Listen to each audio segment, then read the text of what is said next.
Você já parou para pensar em como os animais respondem a desafios sociais, como a competição por territórios? Esse comportamento não é aleatório e envolve uma complexa interação entre estado social, hormônios e atividade cerebral.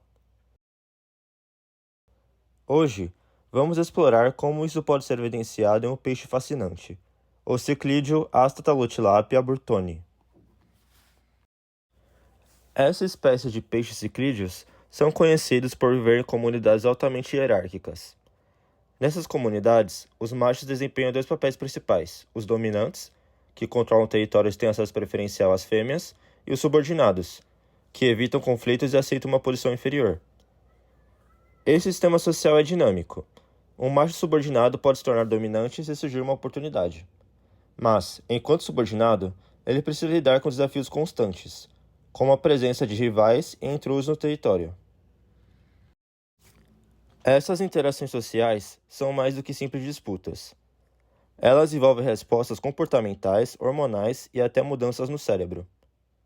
Isso torna os ciclídeos um modelo ideal para entender como o status social e os contextos de interação afetam a biologia e o comportamento de um indivíduo. Mas afinal, o que acontece quando um intruso entra no território desses peixes? O objetivo principal desse estudo é entender como essa espécie de peixes responde a uma intrusão territorial, um momento crucial na vida social deles. Isso pode nos ajudar a revelar como o estado social molda comportamentos e respostas fisiológicas em situações de estresse. Design do experimento.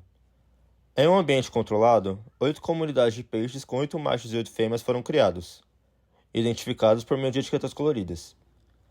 Após isso, os peixes foram medidos em altura e massa corporal no primeiro dia do experimento, sendo que os machos intrusos eram os maiores em pelo menos grande parte das comunidades. Os peixes machos dominantes possuíam territórios bem definidos, e após a hierarquia se estabelecerem, um macho intruso foi introduzido em alguns grupos, enquanto outros grupos permaneceram como controle. O experimento durou 17 dias, com 2 semanas de preparação para as hierarquias se estabelecerem. No dia 15, foi coletados os hormônios de cada indivíduo, e os machos que se mostraram subordinados durante as 2 semanas foram trocados por machos dominantes intrusos. Medições. Primeiro, o comportamento dos peixes das 8 comunidades foi observado, e após isso, coletaram-se amostras de hormônios e esteroides, como testosterona e cortisol. As atividades neurais também foram analisadas, utilizando marcadores específicos em áreas do cérebro ligadas ao comportamento social, como o hipocampo e a amígdala cerebral. E a partir dessas informações, o que foi possível concluir? Em relação ao comportamento, os machos dominantes responderam com ataques agressivos, mas reduziram a defesa territorial quando confrontados por um intruso. Já em relação às alterações hormonais, os machos dominantes tiveram níveis de testosterona significativamente mais altos que os subordinados, como já esperado, né? Eles mantiveram altos níveis de testosterona frente ao novo grupo social, reforçando a sua superioridade. Mas o cortisol, sendo ele um indicador de estresse, permaneceu estável. Bom, e o que mudou?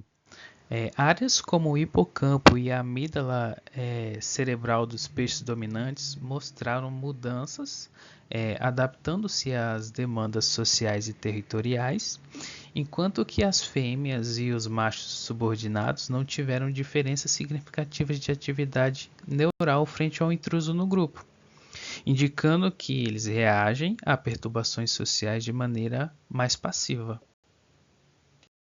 Bom, concluindo, esse estudo revelou como o status social não apenas influencia comportamentos, mas também regula hormônios e altera o funcionamento do cérebro.